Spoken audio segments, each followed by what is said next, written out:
ഫ്രാൻസിൽ ഈ വർഷം പുതുതായി 105 പേർ വൈദികരായി അഭിഷിക്തരാകുമെന്നറിയിച്ച് എപ്പിസ്കോപ്പൽ കോൺഫറൻസ്. കഴിഞ്ഞ വർഷം 88 വൈദികരായിരുന്നു പുതുതായി അഭിഷേകം ചെയ്യപ്പെട്ടത്.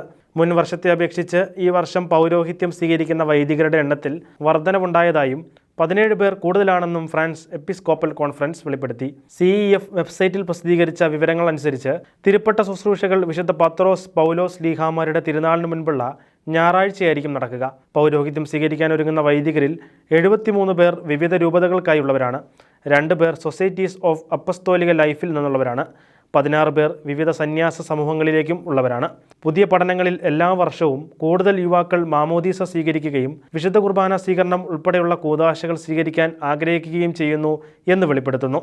അതിനാൽ പുതുതായി ശുശ്രൂഷകളിലേക്ക് ഇറങ്ങിത്തിരിക്കുന്ന വൈദികർ യുവജനങ്ങളെ ഈ കാലഘട്ടത്തിൻ്റെ മക്കളായി കണ്ട് അവരെ ശുശ്രൂഷിക്കണമെന്നും എപ്പിസ്കോപ്പൽ കോൺഫറൻസ് ഓർമ്മിപ്പിച്ചു.